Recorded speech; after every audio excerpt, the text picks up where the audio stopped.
Imagine how long you've been working for. So if you're somebody who has dealt with a parent that is a ticking time bomb, since birth you would have been aware of their anger, their emotional inner turmoil, their aggressive nature, and so like that's something that's in the room. You're breathing that in, that tension is there, you're experiencing it while you're in the womb, ever since you've been born, and then when you're a baby.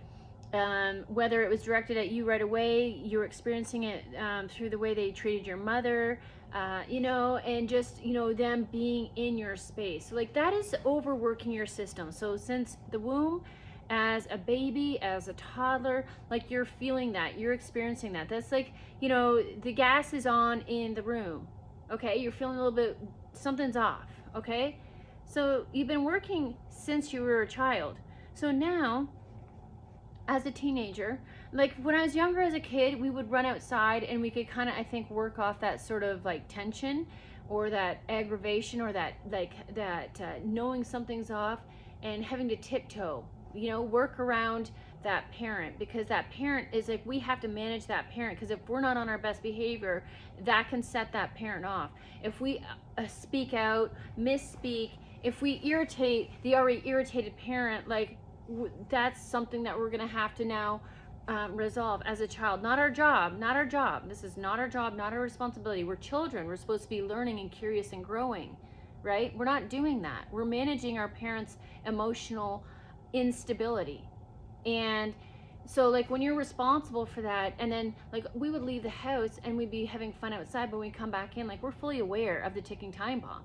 That's not someone you want to play with, but you're forced to play with that person, right? You're forced to put on a smile, but you never know when that ticking time bomb, it's kind of like on musical chairs. You never know when the music's going to stop or start. And so, like, you never know when that chair is going to be removed from you when you go to sit down, because, like, that's what it's like living with the ticking time bomb of a human, of a parent. And so think about this. You finally, you get some more freedom in high school, but now you're running out of that house, and now you're running into dynamics that are just equally as unsatisfying and unsafe, because, like, you're just looking for something, some sort of connection, some sort of humanity from humans, and, like, you don't know what to look for, because instead of teaching you and protecting you, this parent was forcing you to be their emotional punching bag, to be their emotional sponge and take on all that responsibility, instead of them learning how to gauge themselves, how to respond differently, at least, around children. And so you were their possession, so they get to treat you how they decide fit. And so now you're into young adulthood, and now you really got some freedom, maybe you got your own place, but you're still wondering, like, you're still experiencing some of this, something's off. I'm not developing any sort of, like, healthy relationships. I'm casual with my relationships. I'm casual with my body, because nobody taught me to value myself, because the only way my dynamic worked in my household was if I was discouraged and suppressed and submissive. And so there's a lot of control there, but to make me feel small. So now I'm an adult meant to do something big and create some sort of success, but I've been trained to feel small all my life. Like, tell me how that math works. You're gonna have to explain to me the calculations, Father, how you made me feel so small as a child and throughout my life, that you expect these big results later in life. Like, it doesn't make sense. The math isn't mathing, right? And so then I fall in line, and I meet a man. I have some kids, and I think that's what I'm supposed to do. Did I ask this man who he was? No, I just met a man, and we have kids now. Nobody told me. Nobody talked to me. Nobody told me what to look for, because they didn't care about that. They only focused on the finances. So, like, here I am meeting a man, and he has a job, and so do I, and that makes sense. I don't start to look and ask questions. That's what's expected of me, and that's how I've been raised, is to follow, not lead, follow. Be submissive, do as you say, do as you're told. And so, like, this grows with me into my adulthood. And now I'm raising kids under the same circumstances that I was raised. And these parents are not grandparents. I thought maybe without the responsibility of having to be, caring and raising kids, maybe they'll take some time out and be able to come back as a better grandparent. Nope. My kids are still his supply. He's still looking for something from them, like he looked from me. He needs to be center of attention, always. It's always about him. It's never about us. And if it ever is around us, it's to be brought back around to him. You know, or maybe we're doing something that he feels that he can benefit from. This looks good on me, you know? It's so messed up. And how am I supposed to become successful in life all of a sudden now? When I'm trying to just survive the predator that I'm living with in childhood, as an adult with kids, I'm literally shacking up or living in the same home of the predator. Your system has been overworked since day one and has not stopped working until you've learned to recognize who that predator is. And if you can't recognize who the predator is, then you're going to feel like you have to like hide from everyone. And that's not a fair place to be. And like, even when you thought you were going on vacation, if you've always been caring for somebody, a ticking time bomb, and been in the same environment as them, or now like you're taking care of kids, and let me tell you, my mom was responsible for the kids. My father did not help raise us as he would like to believe and tell other people. While he did go to work, when he came home, that's where his job, he decided what and when he wanted to pick up a hammer and fix something around the house. He decided when he wanted to be seen as the good guy making pancakes on Saturday morning.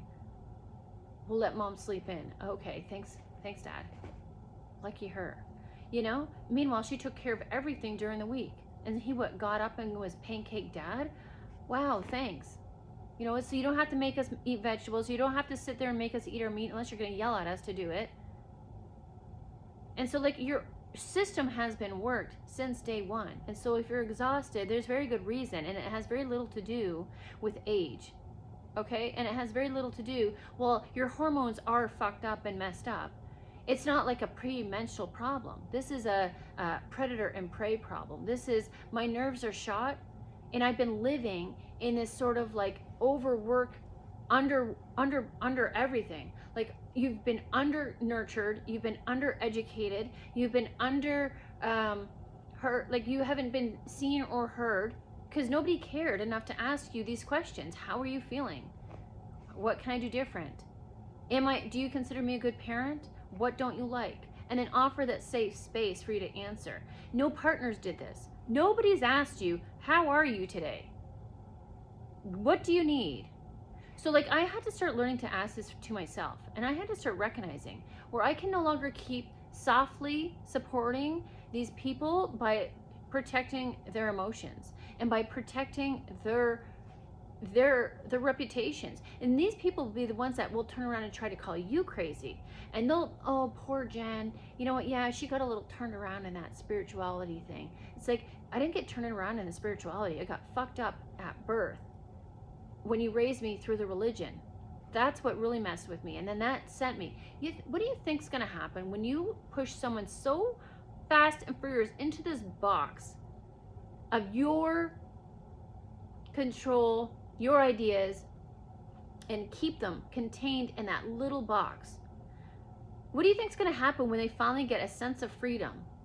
And these people, these religious people, are like, how dare they do this, and how dare they do that, and blah, blah, blah, blah, blah. And it's like, dude, I've been stepped on and held down and suppressed for the majority of my childhood and life, that now I finally have some freedom, and now I want to get out there and experience it. But like, I don't have anything to protect me because you're teaching me how to be obedient and submissive. And now you wonder why I'm making these odd choices and I'm having casual sex, and you're questioning that? You literally treated me like a prisoner in your comfy home. You literally isolated me, punished me by ignoring me, and then expected me to like grow into this successful person effortlessly? Are you kidding me? It just, the math is not mathing. And so you've been working since day one, and you're wondering why you're so tired. And we're going to write it off as being a woman in premenopausal. But no, it's not just because you're a working mom. It's not just that. You were a working child too. You were required to care for your parents as a child. Young. Too young, when you should have been curious, gaining confidence, by trial and error, but with a safety net of a kind, nurturing, patient parent. You didn't receive that. You didn't get close to that. This isn't like a oopsie kind of scenario. This isn't an oopsie, I fucked up. You know what, I guess I wasn't the best parent. That's not what this is, because that's not what you received. You've never received that apology to come back and say, you know what, I really messed up. That, the way I raised you guys, that was not okay. I learned that from wherever, but you know what, I wish I never listened to that advice, and here's how I'm going to fix it. You never received that. This is not a mistake or an oopsie. This is intentional, to keep you in control, to keep you close. Think about your vacations. You've been caring for your kids, your pets, your cats. You've never actually had a time where you can just sit back and not think about your finances, about other people's feelings, about the next ticking time bomb, about who's going to clean up the mess when you get home, about who's going to take care of all this dirty laundry. Like, you've always been on 24/7 work mode, and you wonder why you're tired. And then society tells you when you go to take a rest and try to recover from the abuse that you've experienced for decades, that you don't deserve rest. I'm not comfortable taking rest, so you can't take rest either. How dare you? This is from other women. This is from other humans. How dare you take rest from the abuse that you've been receiving all of your life? How dare you? So you have to do it for yourself, because nobody's going to encourage you to do it. And if they're going to tell you to do it the way you think, or they think it should be done. Well, you go, Sally, go take a week off. You're tired. I get it. Go take a week off. A week? This is taking years. You have been absorbing other people's painful, shitty behavior since you were born. You think a weekend is going to cover this? It's not. Let me tell you, I'm still working on it. Years, plural, years. You have been overworked. Your system has been overworked. That is what you're sensing. That is why you're exhausted. That's why when you think that you can just take a weekend off, it's not going to take a weekend. When you think that drink is going to numb you out and relax you, it is heightening your nervous system. It is affecting you negatively. It's making it worse. Just because it's a temporary numbing agent, that's actually depleting your system at the same time. So not only are you trying to numb the pain, you're also affecting your electrolytes, which is going to make your body burn out faster as well, physically. Nobody talks about this. Maybe you should take a pill. Maybe I shouldn't. Maybe, doctor, you should let me rest for a very long time without responsibility, without worrying about the bills, without worrying about anybody else but myself,